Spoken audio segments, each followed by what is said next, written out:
الله من الشيطان الرجيم بسم الله الرحمن الرحيم الحمد لله رب العالمين والصلاة والسلام على سيد المرسلين ومن سار على نهجه إلى يوم الدين رب اشرح لي صدري ويسر لي أمري واحلل عقدة من لساني يفقه قولي آمين یا رب العالمین۔ جی تو امید کرتے ہیں کہ الاسراء والمعراج کا یہ آخری لیکچر ہوگا۔ اس ٹاپک پہ ہم 7ویں لیکچر میں ہیں، اور انشاءاللہ تعالی آج جو بھی معراج سے ریلیٹڈ سٹوریز اور احادیث کے اندر جو بھی ڈیٹیلز اور تفصیلات آئی ہیں اس کو ہم ختم کرنے کی کوشش کریں گے۔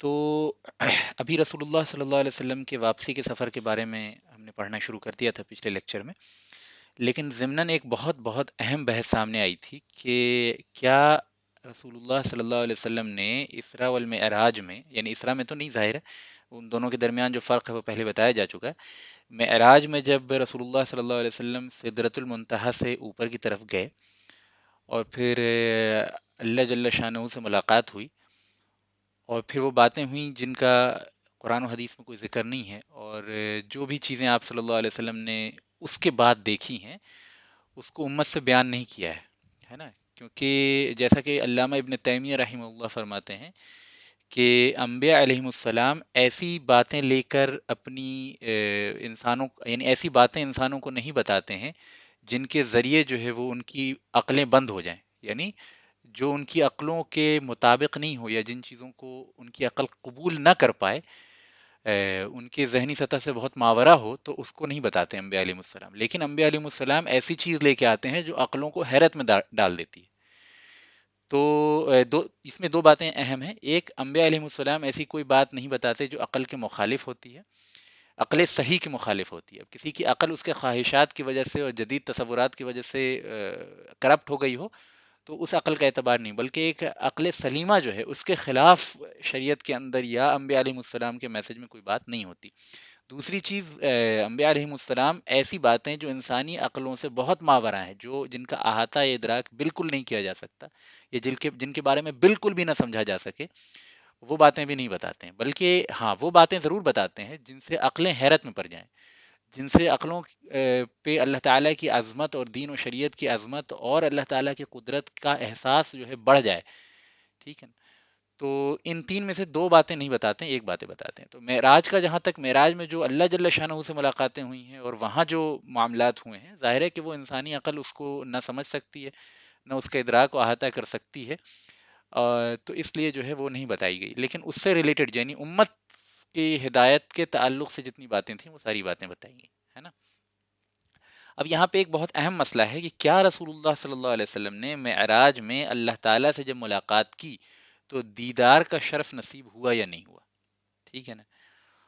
اور یہ مسئلہ جو ہے وہ ایسا ہے جس میں سلف میں بھی اختلاف رہا ہے، یعنی اس مسئلے کو بالکل بلیک اینڈ وائٹ کر کے پیش نہیں کرنا چاہیے، کیونکہ سلف میں بھی، صحابہ و تابعین میں بھی اس مسئلے میں اختلاف رہا ہے، اور ایبسلیوٹ کلیئرٹی یا ایبسلیوٹ یوں کہہ لیجیے کہ یونانیمس اوپینین اس معاملے میں نہیں ہے۔ جیسے بہت سے معاملے میں یونانیمس اوپینین ہے، نماز کی فرضیت کے تعلق سے، زکوٰۃ کی فرضیت کے تعلق سے، قیامت کے وقوع ہونے کے تعلق سے، عیسیٰ علیہ السلام کے دوبارہ دنیا میں آنے کے تعلق سے، اور بہت ساری چیزیں ہیں جو یونانیمسلی ایگریڈ اپون ہیں، لیکن بعض چیزیں ہیں جس میں صحابہ کے فہم کا بھی دخل ہے، اپنی اپنی علوم کا بھی دخل ہے، تو اس میں یعنی سلف میں بھی، صحابہ تابعین میں اختلاف رہا۔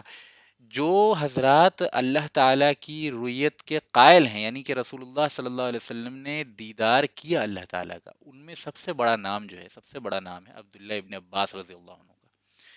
اور عبداللہ ابن عباس رضی اللہ عنہ کوئی چھوٹی ہستی نہیں ہے، بلکہ یعنی جن کو بحر العلم کہا جاتا ہے، دا سی آف نالج، ہے نا، جن کے بارے میں رسول اللہ صلی اللہ علیہ وسلم کی دعا جو ہے صحیح احادیث میں ثابت ہے کہ آپ صلی اللہ علیہ وسلم نے عبداللہ ابن عباس کو سینے سے لگا کے کہا کہ اے اللہ تعالیٰ اس بچے کو کتاب کا علم عطا فرما، یعنی قرآن کا فہم عطا فرما، لہٰذا امت میں امام المفسرین کہے جاتے ہیں، تمام امت کے مفسرین کے سردار جو ہیں وہ سیدنا عبداللہ ابن عباس رضی اللہ عنہما ہیں، ٹھیک ہے نا۔ ان کے والد صاحب عباس تھے، وہ بھی اسلام قبول کر لیے تھے، اور رسول اللہ صلی اللہ علیہ وسلم کے چچیرے بھائی ہوئے، عمر میں بہت چھوٹے تھے، بہت کم عمر تھے، لیکن انتہائی ذہین تھے، تو آپ صلی اللہ علیہ وسلم ان کو اپنے ساتھ بھی رکھا کرتے تھے۔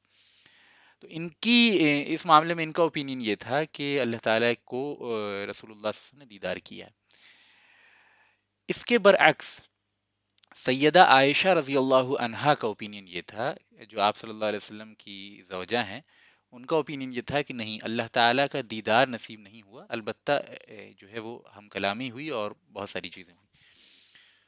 تو سمجھنے کی بات یہ ہے کہ ایک واقعہ ہے جو اس کے ضمن میں بیان کریں گے انشاءاللہ، اور ابو ذر غفاری رضی اللہ عنہ سے منقول ایک حدیث جو ہے صحیح مسلم میں، وہ بھی بیان کریں گے، اور پھر آخری میں ہم یہ بات اس نتیجے تک پہنچنے کی کوشش کریں گے کہ حقیقت امر کیا ہے، یعنی اس معاملے کی حقیقت کیا ہے. تو پہلے تو یہ دو بڑے نام آپ ذہن میں رکھیں. سیدہ عائشہ رضی اللہ عنہا اس معاملے میں اوپینین یہ ہے کہ اللہ کا دیدار نصیب نہیں ہوا، بلکہ ہم کلامی ہوئی، یعنی باتیں ہوئی.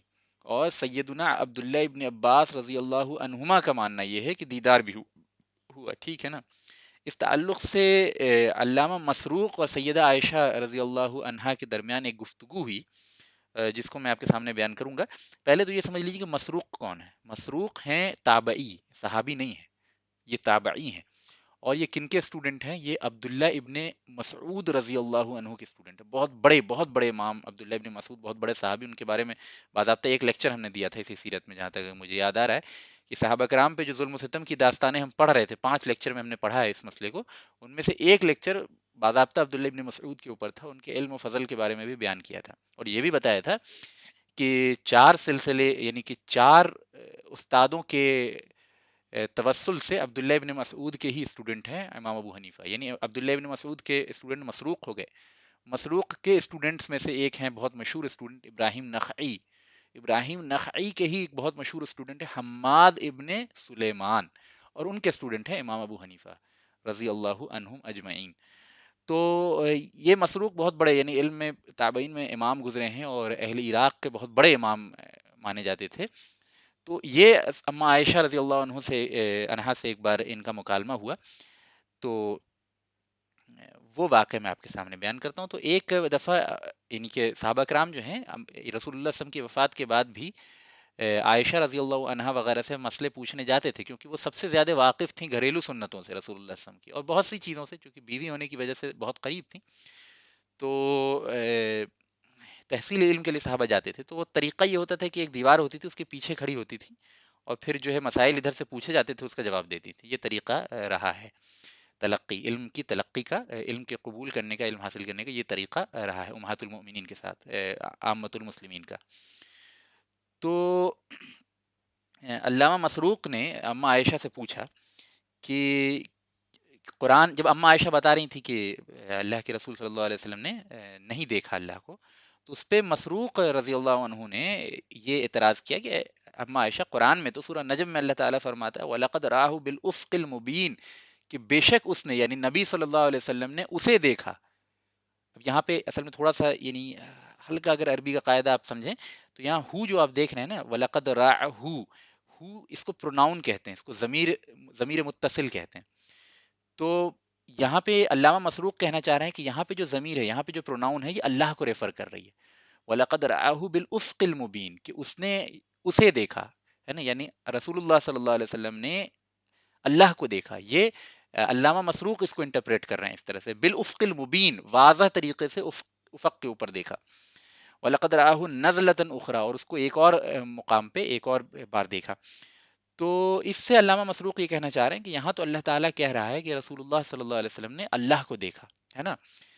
پھر سمجھ لیجئے کہ پروناؤن ہے، نام یہاں پہ اللہ کا موجود نہیں ہے. اس پروناؤن سے انہوں نے یہ سمجھا کہ اس پروناؤن کا جو مطلب ہے وہ اللہ کی ذات ہے. جیسے ہم کہنا ہے کہ ہی سو ہم، تو یہاں پہ ہم جو ہے اس میں تھوڑی یعنی کہ اس کو کہہ لیجیے کہ ان کلیئرٹی ہوتی ہے نا انگلش میں. ہی سو ہم میں ہم کون ہے، تھوڑی سی ان کلیئرٹی ہوتی ہے. لیکن اگر میں کہہ دوں کہ ہی سو محمد، تو کلیئر ہو جائے گا کہ اس نے محمد کو دیکھا. لیکن اگر ناؤن نہ بیان کر کے پروناؤن بیان کیا جائے، جیسے یہاں بیان کیا گیا لقد ہو کی جو متصل ضمیر ہے، پروناؤن بیان کیا گیا، تو اس میں تھوڑی سی یعنی ان کلیئرٹی رہتی ہے. اور عربی جو ہے، عربی کو کہا جاتا ہے کہ لغت الضمائر، یعنی کہ ایسی زبان جس میں بہت کثرت سے پروناؤن استعمال ہوتا ہے، بہت زیادہ کنٹینیوسلی پروناؤن کا استعمال بہت ہوتا ہے، ناؤن کا استعمال کم ہوتا ہے.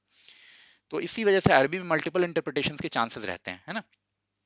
تو انہوں نے کہا کہ یہاں جو کہا جا رہا ہے کہ اللہ تعالیٰ کو دیکھا، تو اس پہ اما عائشہ رضی اللہ عنہا نے ارشاد فرمایا کہ نہیں، قرآن سورہ نجم میں جہاں جہاں جو ہے دیکھنے کا اور قریب جانے کا، بلکہ ایک اور آیت کے اندر آیا ہے کہ رسول اللہ صلی اللہ علیہ وسلم کی اس کیفیت کو بیان کیا جا رہا ہے کہ وہ قریب آئے اور اتنے قریب آ گئے کہ ایک تیر کمان کی دوری پہ رہ گئے. تو اس سے بھی جو ہے بعض صحابہ نے یہ سمجھا کہ اس سے مراد اللہ اور رسول اللہ صلی اللہ علیہ وسلم کے درمیان کی قریبی ہے. لیکن پھر اما عائشہ رضی اللہ عنہ نے بیان کیا کہ سورہ نجم کے اندر جتنی بھی اس طرح کی ریفرنسز آئے ہیں وہ در حقیقت رسول اللہ صلی اللہ علیہ وسلم اور جبرائیل کے درمیان کے لیے آئے ہیں. یعنی یہاں جو دیکھنے کی بات کی جا رہی ہے وہ رسول اللہ صلی اللہ علیہ وسلم اور جبرائیل کے بارے میں بات ہو رہی ہے. اور وہاں بھی جو قربت کی بات ہو رہی ہے کہ وہ قریب آیا اور پھر ایک تیر کمان کی دوری پہ رہ گیا، سورہ نجم کے اندر ہی بیان کیا گیا ہے، تو وہ بھی جو ہے جبرائیل کو ہی ریفر کیا جا رہا ہے رضی اللہ عنہ علیہ السلام.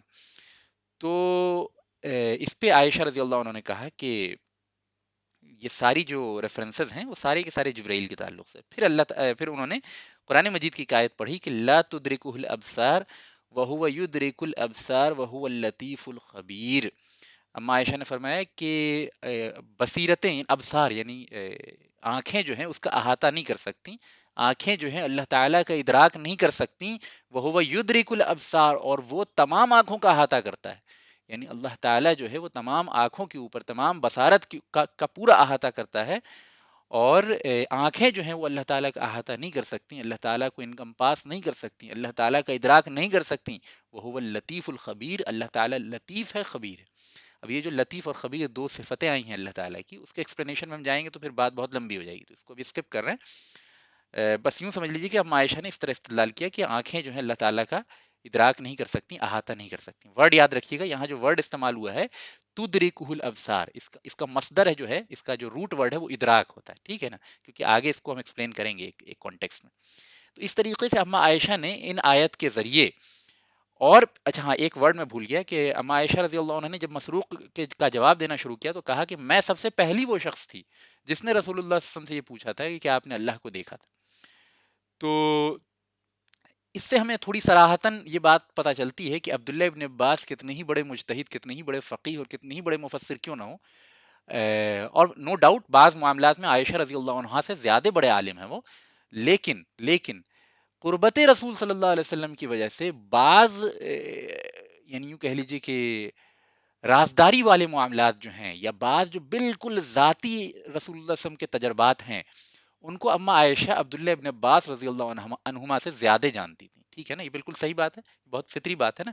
اور خود اما عائشہ کوئی یعنی کہ یعنی عورتوں میں بھی، جیسا کہ علامہ زہری رحمہ اللہ فرماتے ہیں، بہت بڑے محدث ہیں، کہتے ہیں کہ اگر اما عائشہ کے علم کو ایک ترازو پہ رکھ دیا جائے اور تمام عورتوں کے علم کو جو قیامت تک پیدا ہوں گی ان کے علوم کو دوسرے ترازو پہ رکھا جائے تو اللہ کی قسم عائشہ رضی اللہ عنہا کا علم زیادہ ہوگا تب بھی. ٹھیک ہے نا، تو اس میں کوئی دو رائے نہیں ہے کہ بہت بڑی ہیں، لیکن بعض معاملات میں عبداللہ ابن عباس رضی اللہ عنہما بڑے فقیہ ہیں، بڑے مفسر ہیں. اس کے باوجود بعض قربت والے معاملات جو بعض رسول اللہ صلی اللہ علیہ وسلم کے پرسنل ایکسپیرینسز ہیں ان کو اما عائشہ زیادہ جانتی ہیں رضی اللہ عنہا. ٹھیک ہے نا، تو اس سے یہاں ایک واضح نص ہمیں ملتی ہے کہ اما عائشہ کا قول زیادہ صحیح ہے، قریب الی الحق ہے.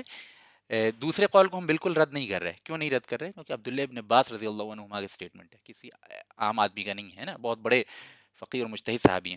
اور ان یعنی کچھ نہ کچھ ان کے پاس علم کا کوئی سورس ضرور رہا ہوگا جن کے بنا پہ انہوں نے وہ بات کہی. لیکن زیادہ قریب الی الحق اس معاملے میں کیا ہے؟ اما عائشہ کا اسٹیٹمنٹ ہے. اور پہلی تو انہوں نے یہ اس بات کی وضاحت کی کہ she was the first person to ask رسول اللہ صلی اللہ علیہ وسلم about this incident, about whether he saw اللہ اور ناٹ. سیکنڈ، قرآن کی آیت سے، قرآن کی ایک عمومی آیت سے استدلال کیا لا تدرکہ الابصار، کہ آنکھیں اس کا احاطہ، اللہ کا احاطہ نہیں کر سکتی. وہ یدرک الابصار، اور وہ تمام آنکھوں کا، تمام بصارت کا احاطہ کرتا ہے. وہ اللطیف الخبیر، اور وہ لطیف ہے، خبیر ہے. ٹھیک ہے نا. اب آگے چلتے ہیں. ایک صحیح مسلم میں ابو ذر غفاری کے بارے میں بھی ہم نے تفصیلی بات کی تھی، اور ان کے قبول اسلام کا واقعہ بہت اچھے سے ڈیٹیل میں آیا ہے. ایک لیکچر باضابطہ انہی کے قبول اسلام کے اوپر ہے، تو آپ پیچھے جا کے وزٹ کر سکتے ہیں. بہت جلیل القدر صحابی ہیں، اور رسول اللہ صلی اللہ علیہ وسلم میں بڑی محبت کرتے تھے ان سے. تو صحیح مسلم میں ایک حدیث نقل کی گئی ہے ابو ذر غفاری رضی اللہ عنہ سے ہی، کہ وہ فرماتے ہیں کہ انہوں نے ڈائریکٹلی رسول اللہ صلی اللہ علیہ وسلم سے پوچھ دیا کہ کیا اے اللہ کے رسول صلی اللہ علیہ وسلم، کیا آپ نے اللہ کو دیکھا ہے؟ تب اس پہ رسول اللہ صلی اللہ علیہ وسلم نے جو بات بتائی ہے اس سے دونوں کے قول کی تطبیق، دونوں یعنی عائشہ رضی اللہ عنہا کے قول اور عبداللہ ابن عباس رضی اللہ عنہما کے قول، دونوں کو جسٹیفائی کیا جا سکتا ہے ایک ایک وے میں، ایک ایک سنس میں، ہے نا. پہلے یہ حدیث پڑھ لیتے ہیں پھر اس کو سمجھیں گے. تو حدیث یہ ہے کہ پوچھا ابو ذر غفاری رضی اللہ عنہ نے کہ کیا آپ نے اللہ تعالیٰ کو دیکھا ہے؟ تو اس پہ رسول اللہ صلی اللہ علیہ وسلم نے فرمایا کہ یعنی اس کیفیت کا بیان کیا کہ بہت یعنی ہر طرف نور تھا، تو میں کیسے اسے دیکھ سکتا تھا؟ یعنی نور اتنی شدت کے ساتھ وہاں پہ موجود تھا کہ میں اللہ تعالیٰ کو کیسے دیکھ سکتا تھا. اب یہاں پہ ایک بہت باریک بات ہے. جیسا کہ اس حدیث کی شرح وغیرہ میں آتا ہے، یہاں نور سے مراد اللہ تعالیٰ کے حجاب کا نور ہے. حجاب کا مطلب کیا ہوتا ہے کہ جو چیز ایک طرف کی چیز کو دوسری طرف کی چیز کے دیکھنے سے پریونٹ کرے، روک دے. جیسے مثال کے طور پہ ایک حجاب ڈال دیا جائے تو میں اس سائڈ اگر بیٹھا ہوں، اس سائڈ کوئی دوسرا بندہ بیٹھا ہے تو میں اسے نہیں دیکھ پاؤں گا، ہے نا. حجاب کا مطلب یہی ہوتا ہے کہ ایک سائڈ کے ویژن کو دوسرے سائڈ کا ویژن بلاک کر دے. تو اللہ تعالیٰ کا جو حجاب ہے نا، وہ اللہ تعالیٰ کا حجاب جو ہے وہ نور کا بنا ہوا ہے. اور وہ نور کی کیفیت کیا ہے، کس طرح کا نور ہے، اس کے بارے میں کوئی علم، کوئی انفارمیشن، کوئی جانکاری ہمارے پاس موجود نہیں ہے، نہ ہو سکتی ہے. اگر فرض کیجئے کہ رسول اللہ صلی اللہ علیہ وسلم بتا بھی دیتے تو ہماری عقلوں میں سمجھ میں نہیں آتا، کیونکہ ہم تو بہت محدود طریقے سے نور کے مطلب کو جانتے ہیں نا.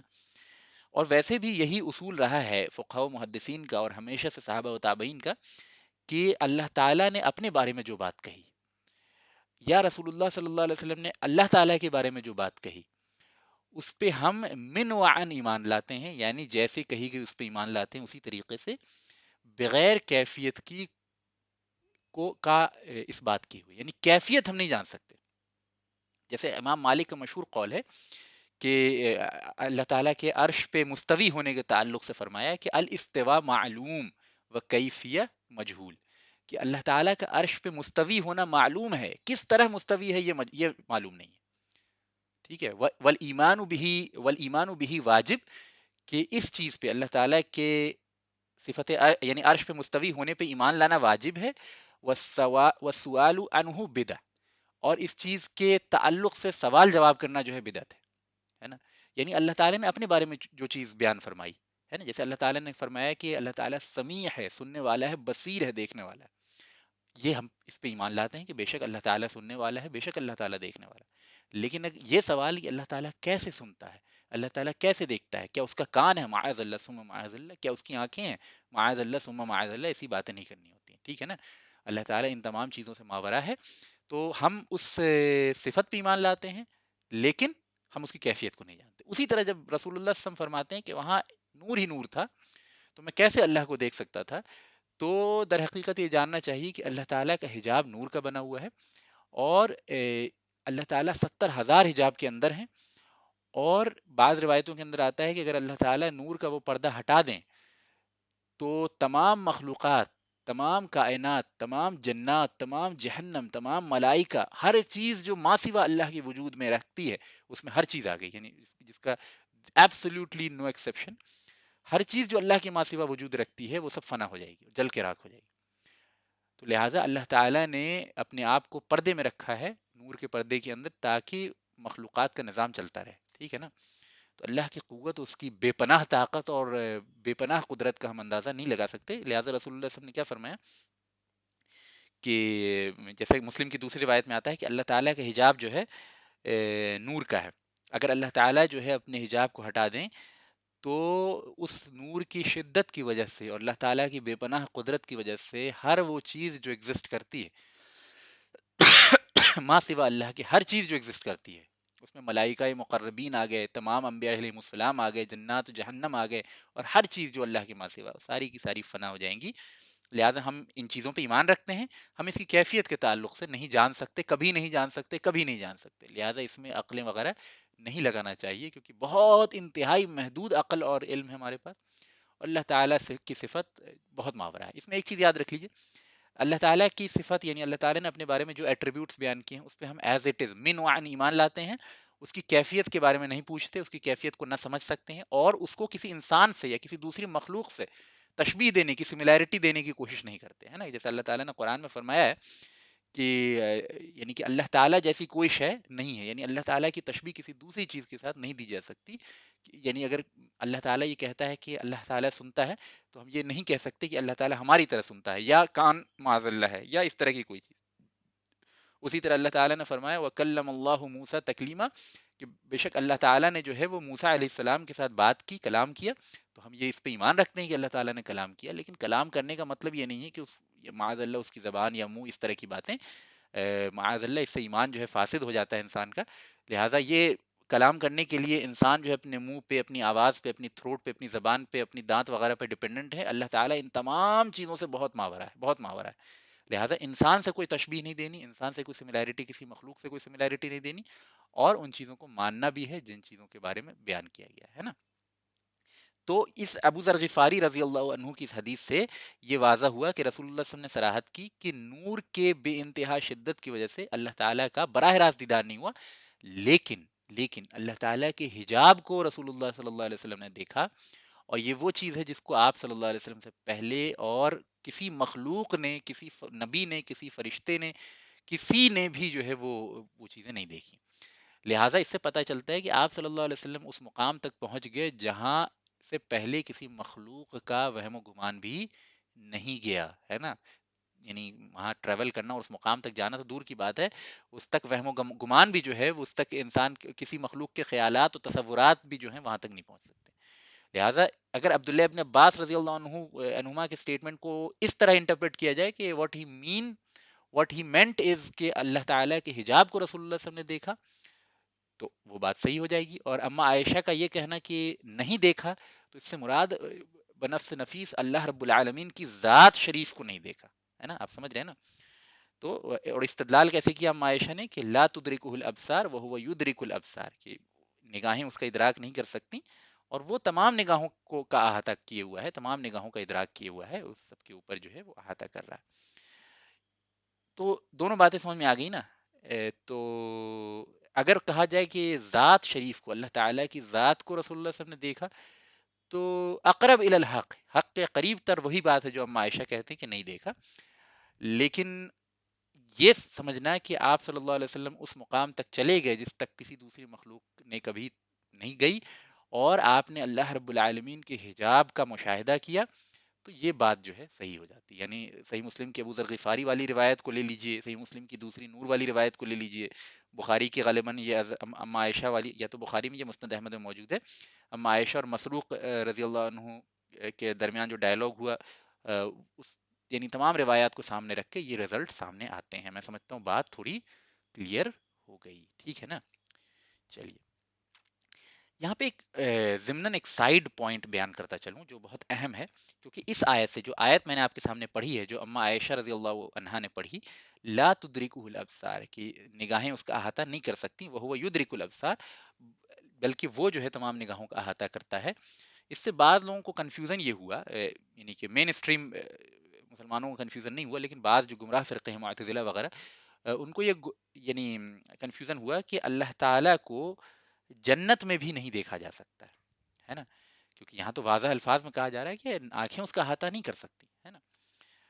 تو یہ کہنا کہ کیا جنت میں، کیا یہ آیت لمیٹڈ ہے دنیاوی زندگی تک کے لیے، یا جنت میں بھی یہ آیت ٹرو ہے؟ بات کو سمجھ رہے ہیں نا آپ، باریکی کو سمجھیے. جب یہ آیت پڑھی گئی تو کیا یہ آیت لمیٹڈ ہے دنیا کی زندگی تک، یا جنت میں بھی، دنیا اور آخرت دونوں کی زندگی میں لمیٹڈ ہے، یا دونوں میں اپلیکیبل ہے؟ تو صحیح بات یہ ہے کہ یہ آیت دونوں جگہ اپلیکیبل ہے. لیکن پھر حدیث کے اندر تو یہ آیت واضح، یعنی ایک دو نہیں بلکہ متواتر کے ساتھ احادیث جو ہیں، 40 سے زیادہ صحابی سے مرویات روایت جو ہیں، وہ اللہ تعالیٰ کی رؤیت، اللہ تعالیٰ کی دیدار کا ذکر جو ہے جنت میں اہل جنت کو ملے گا. اور تمام نعمتوں کے بعد سب سے اعلیٰ ترین نعمت جو اہل جنت کو ملے گی، جیسا کہ علامہ ابن تیمیہ رحمہ اللہ کہتے ہیں کہ ان اتم النعمہ، کہ سب سے زیادہ کامل ترین نعمت جو ہوگی اہل الجنہ، جنت والوں کے لیے، یتلذذ بہا، جس سے اہل جنت لذت حاصل کریں گے. یعنی تمام نعمتیں جو اہل جنت کو ملیں گی، ان میں سب سے اعلیٰ اور مکمل اور افضل ترین نعمت جو اہل جنت کو ملے گی، جس کے ذریعے وہ لذت حاصل کریں گے، یہ رؤیت باری تعالی، وہ کیا ہے؟ اللہ تعالیٰ کی اللہ تعالیٰ کا دیدار ہے نا. تو یہ چیز جو ہے وہ 40 سے زیادہ مرویات صحابہ کرام کی ہیں اس تعلق سے، جس سے ثابت ہوتا ہے کہ جنت میں اہل جنت اللہ تعالیٰ کے دیدار کریں گے. وہ تفصیلی حدیث ہے، یہاں میں بیان نہیں کروں گا اس کو، ہے نا. وہ آپ میں سے بہت سے لوگ جانتے ہیں وہ حدیث کو، یعنی کہ لمبی روایت ہے، کئی مختلف طرق سے آئی ہے وہ. تو اس حدیث میں رویت کا اقرار ہے، یعنی جنت والوں کو اللہ تعالیٰ کا دیدار نصیب ہوگا. کیسے ہوگا ہم نہیں جانتے ہیں. قرآن سے بھی اللہ تعالیٰ کی رویت ثابت ہے. قرآن سے بھی اللہ تعالیٰ جو سورہ قیامت کے اندر اللہ تعالیٰ نے فرمایا ہے، قیامت کی منظر کشی جو کی ہے، وہ کہا وجوہ یومئذ ناظرہ، کہ بعض چہرے جو ہیں اس دن بہت کھل رہے ہوں گے، الی ربہا ناظرہ، اور اپنے رب کی طرف دیکھ رہے ہوں گے. تو اس سے بھی اللہ تعالیٰ کے دیدار کا اس بات ہوتا ہے، دیدار کا افرمیشن ہوتا ہے اہل جنت کے لیے، ہے نا. قرآن سے واضح نص قطعی سے ثابت ہوتا ہے. تو پھر میں جو یہ بات کہہ رہا ہوں کہ یہ آیت جو سامنے آپ کے ہے، لا تدرکہ الابصار وہو یدرک الابصار، یہ اللہ تعالیٰ کا احاطہ جو ہے آنکھیں نہیں کر سکتی. تو میں نے کہا یہ آیت دنیا اور آخرت دونوں میں اپلیکیبل ہے. اور پھر میں یہ کہہ رہا ہوں کہ آخرت میں اہل جنت جو ہیں وہ دیکھیں گے اللہ تعالیٰ کو. تو یہ دونوں باتوں کے درمیان جو ہے وہ کس طرح وہ کیا جائے، یعنی کہ اس کو کیا کہتے ہیں،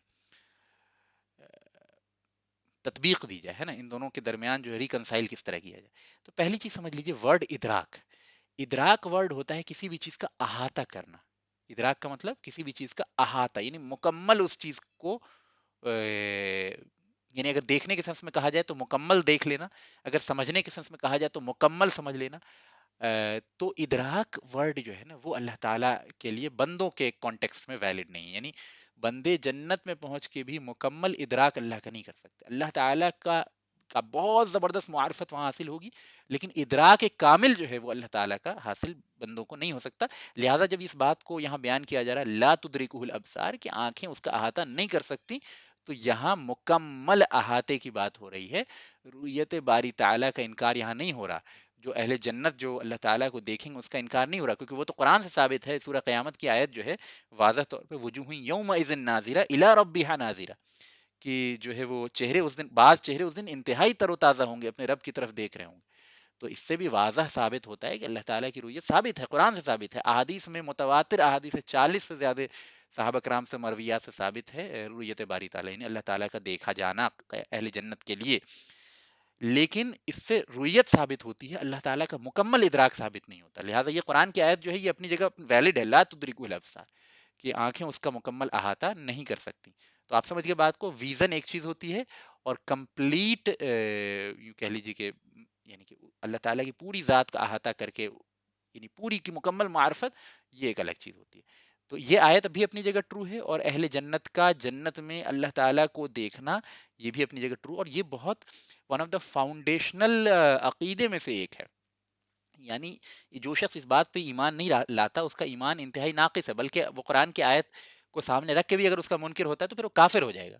کیونکہ قرآن نے واضح الفاظ میں کہا وجوہ یومئذ ناظرہ الی ربہا ناظرہ، کہ بعض چہرے اس دن کھلے ہوئے ہوں گے اور اپنے رب کی طرف دیکھ رہے ہوں گے. تو اللہ تعالیٰ کی رویت جو ہے اس پہ ایمان لانا واجب ہے، فرض ہے. اس کے بغیر ایمان انسان کا مکمل ہی نہیں ہے، وہ مومن ہی نہیں ہے نا، وہ ایمان والا ہی نہیں ہے. اس پہ ایمان لانا یعنی اس کے بغیر جو ہے آپ اپنے آپ کو مسلمان نہیں کہہ سکتے. لہٰذا یعنی جتنی بھی عقیدے کی کتب ہیں اہل سنت کی، اس کے اندر یہ باتیں واضح طریقے سے لکھی ہوئی ہیں. جیسا کہ اہل سنت کا سب سے مشہور جو عقیدے کا متن ہے وہ عقیدۃ الطحاویہ، عقیدۃ الطحاویہ، یعنی عقیدے کی شارٹ سمری جو ہے وہ سب سے زیادہ بہترین طریقے سے، اور پوری امت میں تلقی بالقبول حاصل ہے اس کتاب کو. پوری امت نے اس کتاب کو ایکسیپٹ کیا عقیدے کی کتاب کے طور پہ. اس میں واضح طور پر رویہ کے بارے میں لکھا ہے امام طحاوی رضی اللہ عنہ نے کہ والرؤیۃ حق لأہل الجنہ، حق لأہل الجنہ، کہ اللہ تعالیٰ کا دیکھا جانا جو ہے وہ اہل جنت کے بارے میں بالکل صحیح ہے. بغیر احاطۃ ولا کیفیت، کہ اللہ تعالیٰ کا دیکھا جانا ایسا ہے یعنی جس میں اللہ تعالیٰ کا احاطہ نہیں ہو سکتا، مکمل ادراک نہیں ہو سکتا، اور کیفیت کا علم ہمیں نہیں ہو سکتا. کما نطق بھی کتاب ربنا، جس طرح اللہ تعالیٰ یعنی ہمارے رب کی کتاب نے واضح الفاظ میں بیان کیا وجوہ یومئذ ناظرہ الی ربہا ناظرہ. یہ آیت میں نے سورہ قیامت کی پڑھی نا آپ کے سامنے. وتفسیرہ علی ما ارادہ اللہ تعالی وعلمہ، اور اس کی تفسیر وہی ہے جس کا جو اس آیت میں اللہ تعالیٰ نے ارادہ فرمایا ہے اور جو اللہ تعالیٰ کے علم میں ہے. وَكُلُّ مَا جَاءَ فِي ذَلِكَ مِنَ الْحَدِيثِ الصَّحِيحِ عَنْ رَسُولِ اللَّهِ صلی اللہ علیہ وسلم فَهُوَ كَمَا قَالَ وَمَعْنَاهُ عَلَى مَا أَرَادَ. اور جتنی چیزیں بھی رؤیت کے تعلق سے، یعنی اہل جنت کا جنت میں اللہ تعالیٰ کو دیکھے جانے کے تعلق سے جتنی بھی احادیثیں آئی ہیں، صحیح احادیث، ان کے معنی ویسا ہی ہیں جیسا رسول اللہ صلی اللہ علیہ وسلم نے بیان کیا، اور جیسا آپ صلی اللہ علیہ وسلم نے ارادہ فرمایا، لا ندخل فیہ لا ندخل فی ذلك متعولین بآرائنا ولا متوحمین باہوائنا، اور ہم ان چیزوں میں داخل نہیں ہوتے، یعنی ان چیزوں کے بارے میں بات نہیں کرتے اپنے خیالات سے، اپنے تصورات سے، اور نہ ہی اپنی خواہشات سے۔ تو بالکل یہ واضح متن ہے، واضح آیات سے ثابت ہوتا ہے کہ اہل جنت اللہ کو دیکھیں گے۔ تو بعض لوگوں کو چونکہ کنفیوژن ہو جاتا ہے اس سینس میں معائشہ کے قول کے بعد، تو اس لیے اس کی وضاحت ضروری ہے نا، سمجھ گئے نا بات کو آپ؟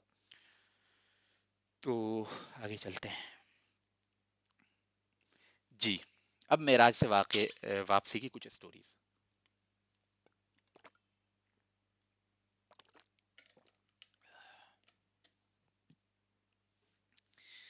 جب رسول اللہ صلی اللہ علیہ وسلم معراج سے واپس آ رہے تھے تو 4 ایسے مقام تھے جہاں پہ آپ کو جبرائیل نے کہا کہ یہاں اتریے اور نماز پڑھیے، لہٰذا آپ نے جو ہے 2 2 رکعت نماز ان 4 مقامات پہ پڑھی ہے۔ وہ 4 مقامات کون سے ہیں؟ پہلا مقام، اب یہ اس دنیا کی بات ہو رہی ہے، واپس آپ اس دنیا میں تشریف لا چکے ہیں، تو اس دنیا میں پہلا مقام جو ہے آپ کو یثرب لے جائے گا۔ یثرب جو ہے وہ مدینہ، فیوچر میں جس کا نام مدینہ پڑنے والا تھا، اس مقام پہ آپ کو روکا گیا اور کہا گیا ہے کہ اے محمد صلی اللہ علیہ وسلم یہاں اتریے۔ اب جبرائیل کے ساتھ آپ ٹریول کر رہے ہیں اور راق پہ، تو آپ کو اس مقام پہ اترنے کا حکم دیا گیا، حکم نہیں معاف کیجیے گا، سجیشن دیا جبرائیل نے۔ تو رسول اللہ صلی اللہ علیہ وسلم وہاں اترے اور کہا جبرائیل نے کہ یہ آپ کی ہجرت کی جگہ ہے۔ تو اس سے بھی اشارتاً یہ بات آپ صلی اللہ علیہ وسلم کو معلوم چل گئی کہ عنقریب جو ہے مکہ چھوڑنے کا وقت آپ کے آ چکا ہے، لہٰذا وہاں آپ نے 2 رکعت نماز پڑھی۔ بعض روایتوں میں ایسا آتا ہے کہ وہ تھوڑا جنگل وغیرہ کا علاقہ تھا یثرب میں اس وقت، تو اس مقام پہ آپ صلی اللہ علیہ وسلم اترے اور آپ نے 2 رکعت جو ہے نماز پڑھی۔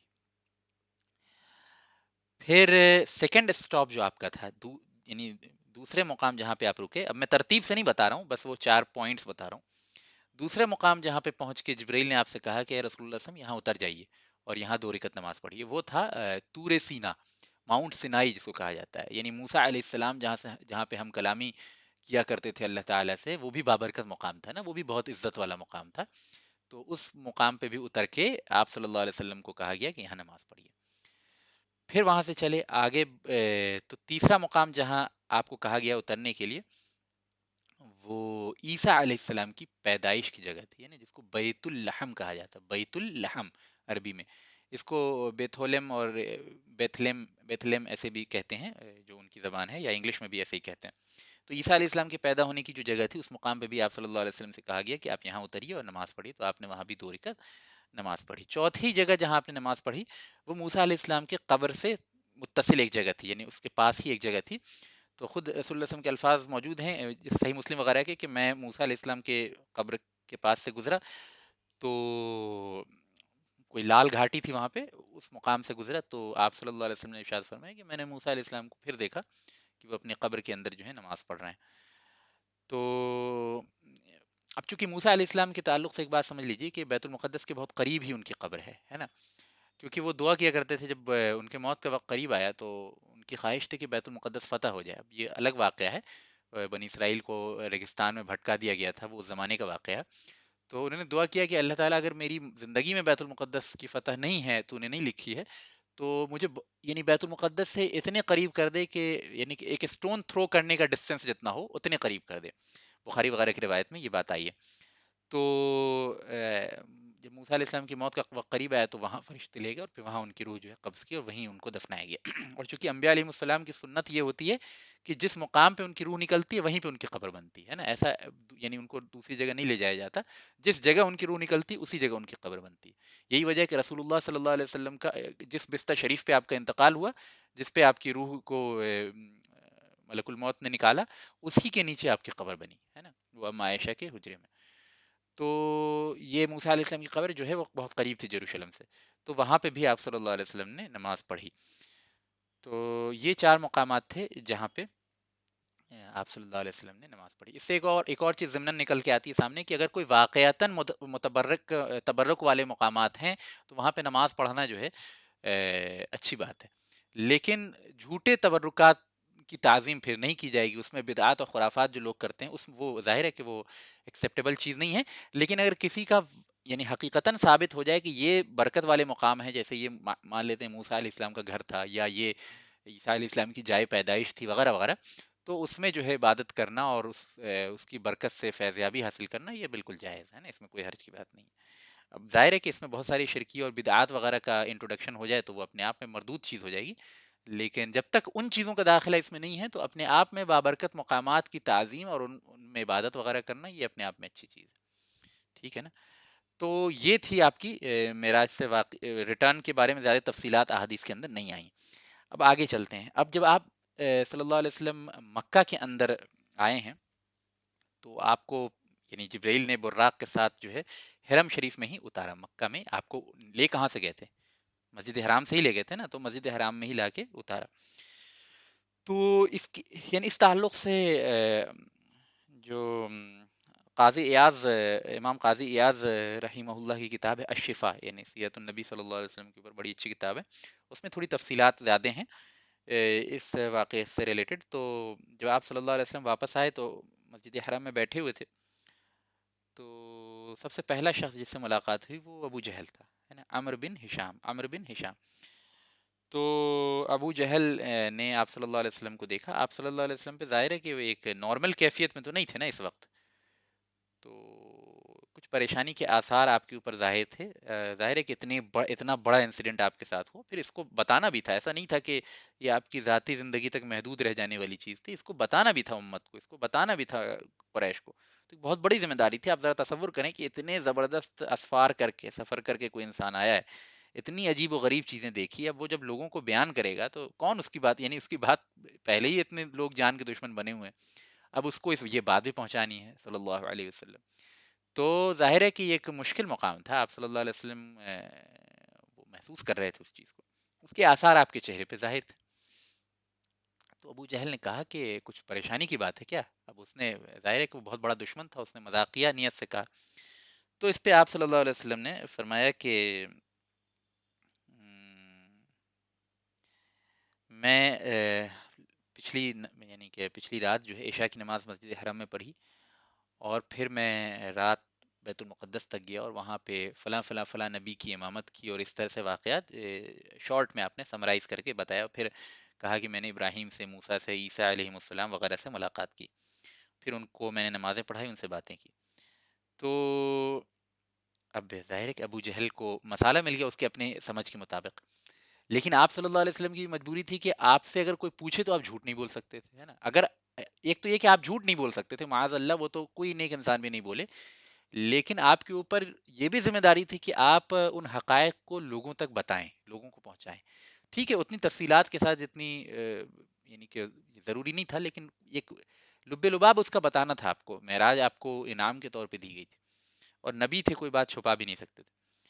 تو ابو جہل نے کہا کہ اچھا واقعی ایسا ہوا ہے کیا؟ مطلب اس نے مذاقیہ ٹون میں کہا. تو کہا ٹھیک ہے میں قریش کو یہاں جمع کرتا ہوں، کیا تم دوبارہ سے وہ باتیں کہہ سکتے ہو جو تم نے ابھی مجھ سے کہیں؟ تو رسول اللہ صلی اللہ علیہ وسلم نے کہا کہ ہاں ٹھیک ہے کہہ سکتا ہوں. آپ بھی جانتے تھے کہ اس کا نتیجہ کیا ہونے والا ہے، لیکن یعنی کہ دین کے واجبات میں سے تھا کہ آپ اس بات کو بتائیں. تو لوگوں کو جمع کیا، پھر لوگوں نے پوچھنا شروع کیا ایک ایک کر کے. تو بعض نے پوچھا کہ چلو مجھے عیسیٰ علیہ السلام کو ڈسکرائب کرو. تو رسول اللہ صلی اللہ علیہ وسلم نے فرمایا کہ عیسیٰ علیہ السلام تھوڑے لمبے تھے، بہت لمبے نہیں تھے، یعنی میڈیم ہائٹ کے تھے. براڈ چیسٹ تھا، لیکن میڈیم یعنی کہ براڈنس جو ہے میڈیم تھی. کمپلیکشن جو ان کا ریڈش وائٹ تھا، اور یعنی ایسا محسوس ہوتا تھا کہ خون جو ہے وہ نظر آ رہا ہے، یعنی کہ ریڈنس جو ہے وہ غالب تھی ان کے اس میں. اور تھوڑے یعنی کہ لہلہاتے جو ہیں بال تھے ان کے. تو اور رسول اللہ صلی اللہ علیہ وسلم دوسری روایتوں میں آتا ہے کہ فرمایا کہ ہی از کورڈ وتھ صحبہ. صحبہ کہتے ہیں کہ یعنی کہ ایسا لگتا تھا کہ ریڈنس اور وائٹنس مکس ہے ان کے یعنی کہ کمپلیکشن. اور وہ عروہ بن مسعود الثقفی، یہ ایک صحابی تھے، ان سے ان کا اسٹیچر، ان کا دیکھنا اور ان کا اسٹرکچر میچ کرتا ہے عیسیٰ علیہ السلام کا. تو لوگوں نے کہا ٹھیک ہے اب موسیٰ کے بارے میں بتاؤ. تو موسیٰ علیہ السلام کے بارے میں آپ صلی اللہ علیہ وسلم نے فرمایا کہ ہی از اے میسو، یعنی بہت لمبے چوڑے، بہت اونچے قد کے، براؤن ہیں، اور بڑے طاقتور جسم والے ہیں اور کرلی ہیئرس ہیں ان کا، ٹھیک ہے نا. اور بھی کچھ آپ نے موسیٰ علیہ السلام کو ڈسکرائب کیا. پھر کہا ابراہیم علیہ السلام کے بارے میں تو پھر آپ صلی اللہ علیہ وسلم نے فرمایا کہ both in appearance and character, یعنی آؤٹ ورڈ لک میں بھی اور اخلاق اور کردار میں بھی اللہ کی قسم کوئی شخص بھی ابراہیم سے اتنا نہیں ملتا جتنا میں ملتا ہوں، ہے نا.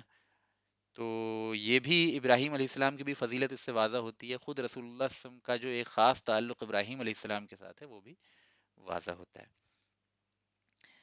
پھر لوگوں نے کہا کہ اچھا ٹھیک ہے، تم یروشلم گئے تھے، بیت المقدس گئے تھے، چلو بیت المقدس کو ڈسکرائب کرو ہمارے سامنے.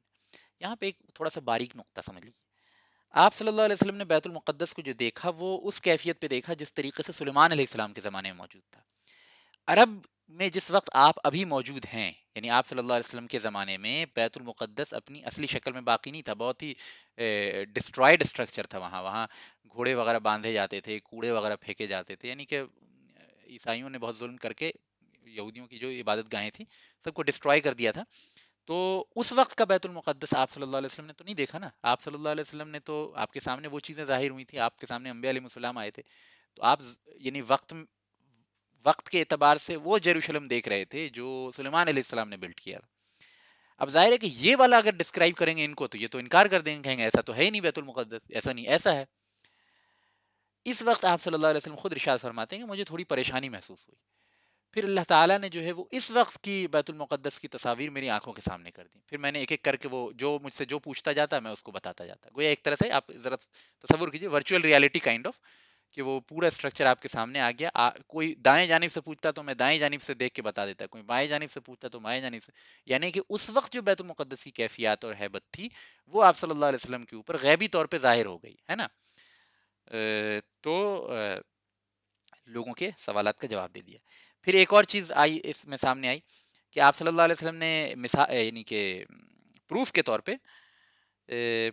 پہ یہ بھی بتایا کہ میں نے لوٹتے وقت 3 قبیلوں کو دیکھا جو سفر کر کے ابھی مکہ میں آ جائیں گے. یعنی چونکہ آپ صلی اللہ علیہ وسلم تو براق پہ آئے ہیں تو جلدی پہنچ گئے، وہ ابھی راستے میں ہیں، مکہ میں داخل ہوں گے. تو ان تینوں کاروان کو آپ نے ڈسکرائب کیا، کہا کہ ایک کاروان ایسا تھا جس کی اونٹنی غائب ہو گئی تھی تو وہ اونٹنی کو کھوجنے گئے تھے. جب وہ اونٹنی کو کھوجنے گئے اور میں ان کے کیمپ میں گیا ریٹرن جرنی میں، تو وہاں پانی رکھا ہوا تھا، میں نے پانی پی لیا. دوسرا کاروان جو میں نے دیکھا، وہاں پہنچا تو ان کا جو اونٹ تھا اس کے پیر میں کچھ تکلیف تھی یا دقت تھی، وہ یعنی نیل ڈاؤن کر رہا تھا، آگے نہیں بڑھ رہا تھا بلکہ جھک جا رہا تھا. اور تیسرا کاروان جو میں نے دیکھا وہ بنو التنعیم کا کاروان تھا، وہ بھی عنقریب جو ہے تمہارے مکہ میں داخل ہوگا. اور تم چاہو تو یہ تینوں قبیلے سے یہ نشانیاں پوچھ لینا کہ جب یعنی پہلا قبیلہ کی جو فیمیل اونٹنی تھی وہ غائب ہو گئی تھی تو کیا تم لوگ واقعی اس کو کھوجنے گئے تھے؟ اگر وہ کہیں گے ہاں کھوجنے گئے تھے تو میری بات کی تصدیق ہو جائے گی. پھر ان کا پانی غائب ہو گیا تھا کیونکہ ان کا پانی میں نے پی لیا تھا، تو وہ اس کی بھی تم کو انفارم کریں گے. پھر میل اونٹ کے جو گھٹنے میں نیل کر رہے تھے، بار بار جھک جا رہا تھا دوسرے قبیلے والے کا، وہ بھی تمہاری تصدیق کریں گے. اور بنو تنعیم بھی جو ہے قریب تمہارے درمیان آ جائیں گے. تو پتہ چل جائے گا کہ یہ تینوں کاروان، ممکن ہی نہیں تھا اس زمانے میں کہ کوئی آنے والے کاروان کے بارے میں اس طرح اتنی تفصیلات کو بیان کر دے. بلکہ آپ نے تو بعض اونٹوں کے سیڈل، جو اونٹ کے اوپر سیڈل سیٹ لگی رہتی ہے، اس کے اوپر لگے دھاگے کا رنگ بھی بتا دیا کہ فلاں اونٹ آئے گا اتنے حساب سے اتنی تاریخ تک یہاں پہنچے گا، اور یہاں پہنچنے کے بعد اس میں جو اتنے نمبر کا اونٹ ہوگا اس میں دیکھنا اس کے اوپر سیڈل لگا ہوگا، اس کے اوپر جو وائٹ اور بلیک کلر کے دھاگے آپس میں مکس ہوں گے. یعنی اتنی باریک تفصیلات کے ساتھ آپ صلی اللہ علیہ وسلم نے بیان کر دیا. ظاہر ہے کہ جب وہ لوگ آئے ایک کے بعد ایک کر کے جو ہے یہ ساری باتیں، یہ ساری خبریں جو ہیں سچی ثابت ہوں گی. تو لوگوں نے پھر اب ظاہر ہے کہ ایمان یعنی کفر میں اتنے بڑھ چکے تھے، دشمنی میں اتنے بڑھ چکے تھے، انہوں نے کہا نہیں یہ تو جادو یا جادوگری سے تم نے پتہ لگا لیا، یہ ایسا نہیں ہے کہ تم سفر کی ہو، یہ تو جھوٹ ہے جو تم بولتے رہتے ہو. تو بہرحال یہ معراج کے واقعات تھے. لوگ اس کے بعد مخالفت میں، کچھ لوگ جو مخالفت کر رہے تھے وہ اور سخت ہو گئے. اس موقع پہ سب سے پہل جب آپ صلی اللہ علیہ وسلم نے معراج کی تفصیلات بیان کی، ابو بکر صدیق وہاں پہ موجود نہیں تھے. ابو بکر صدیق موجود نہیں تھے. ابو جہل جو ہے یہاں سے بھاگتا ہوا سیدھے گیا ابو بکر صدیق رضی اللہ عنہ کے پاس اور کہا کہ دیکھو تمہارے صاحب کیا کہہ رہے ہیں. وہ یہ کہہ رہے ہیں کہ وہ راتوں رات جو ہے وہ یروشلم گئے، بیت المقدس گئے، وہاں انبیاء علیہ السلام کو نمازیں پڑھائیں اور پھر اس کے بعد معراج کا سفر کیا وغیرہ وغیرہ. اب بتاؤ کیا، اب میں صحیح کہتا تھا نا کہ وہ جادوگر ہے یا وہ اس کے اوپر جو ہے وہ جنون سوار ہوگی، اب تو مانتے ہو نا؟ یعنی ان کے نزدیک اتنی اپیرنٹ بات تھی کہ کوئی اگر انسان اس طرح کی باتیں کر رہا ہے تو وہ عقل مند نہیں ہو سکتا. ان کے زمانے میں تو یہ ابھی بھی نہیں تصور کیا جا سکتا، اس زمانے میں یہ چیز اور محال تھی، ہے نا، کہ اس طرح سے جو ہے راتوں رات کا معاملہ ہو جائے. تو ابو بکر صدیق رضی اللہ عنہ نے کہا کہ اگر انہوں نے ایسا کہا ہے تو اللہ کی قسم سچ کہا ہے. تو ابو جہل نے کہا کہ کیا تم اس بات کی تصدیق کرتے ہو کہ وہ راتوں رات بیت المقدس گیا اور پھر وہاں سے آسمانوں کی سفر کیا اور اس طرح سے جو ہے جنت و جہنم دیکھ کے آیا؟ تو ابو بکر صدیق رضی اللہ عنہ نے کہا کہ اس میں کون سی بڑی بات ہے، میں تو اس سے بڑی بات کی بھی تصدیق کرتا ہوں. میں تو اس بات پر بھی یقین رکھتا ہوں کہ صبح و شام آسمان و زمین کی خبریں ان کے پاس آتی رہتی ہیں. میں تو اس بات پہ بھی یقین رکھتا ہوں کہ ساتوں آسمان کے اوپر سے قرآن کی آیتیں صبح شام ان کے اوپر نازل ہوتی ہیں. میں تو اس بات کی بھی تصدیق کرتا ہوں کہ صبح شام اولین و آخرین کی تمام اخبار جو ہیں، بہت ساری اخبار جو ہیں آپ صلی اللہ علیہ وسلم کو بتائی جاتی ہیں. جب ان چیزوں پہ ایمان لاتا ہوں، جب تصور نبوت پہ ایمان لاتا ہوں، تو یہ کون سی بڑی بات ہے؟